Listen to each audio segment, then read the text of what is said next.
Every serious trader that I've ever met, whether they worked at a firm or built their own book, they all thought the same way about trading. And once you see it, you can't unsee it. So let's walk through how professionals actually approach the game. There's this idea that professional traders have some secret system or magic formula, but most of the time, they're just doing two things extremely well. Number one is that they're running tight, consistent strategies that you could think of as paying the bills for the firm. And number two is that they go absolutely full throttle when a real edge shows up. When I was first starting out with option trading, a friend of mine shared a piece of advice his mentor gave him that really stuck with me. He asked his mentor, "What's the secret to actually making money trading?" The mentor said, "Most of the time, play tight to the vest. Watch your risks closely and try to make enough to cover the overhead and live well. And then when you find something, an arbitrage or a quasi-arbitrage, hit it with everything you've got. Gear it up, borrow money to play it, and keep doing that until the arbitrage goes away, because they always go away, and then spend your time looking for the next one." That first part, play tight to the vest, that's where most of the day-to-day of trading actually happens. This means running simple strategies that work,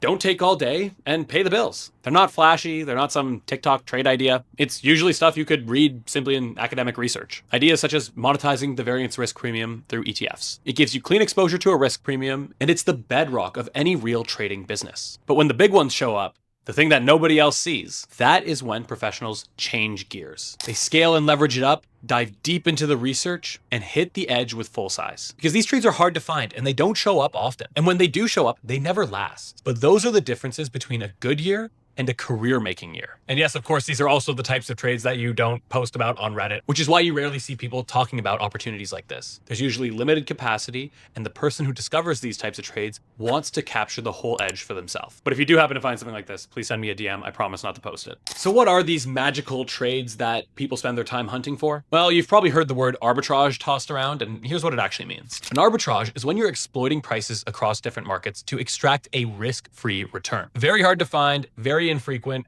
and very hard to actually monetize. But then there's its more realistic cousin, the statistical arbitrage. And these are trades where there's a very high probability of success with a great return, but it's not entirely risk-free. These statistical arbitrages is where pros make most of their money. It's not risk-free, but it's darn close, and they actually show up more often than you might think. By the way, if you're ready to stop messing around with random trade ideas and want to focus on things that actually work, click the link in the description below to get a 7-day free trial with us at Predicting Alpha. We focus on running 5 systematic option selling strategies that you can run without requiring all your headspace, leaving you with time to find those real edges and giving you access to a community of people who work together to try and find them as well. This is how real traders think. They build a system that pays, they stay disciplined, and when they find something real, they hit the gas. And just know, when you are in one of these big trades, even though they're really good opportunities, you're not sleeping much. When pros are in these positions, they're researching everything and looking under every rock to make sure they didn't miss something. There's real money on the line. And as the pros say, you either eat well or you sleep well. And when that trade's over, you go right back to playing tight to the vest and start looking for the next one.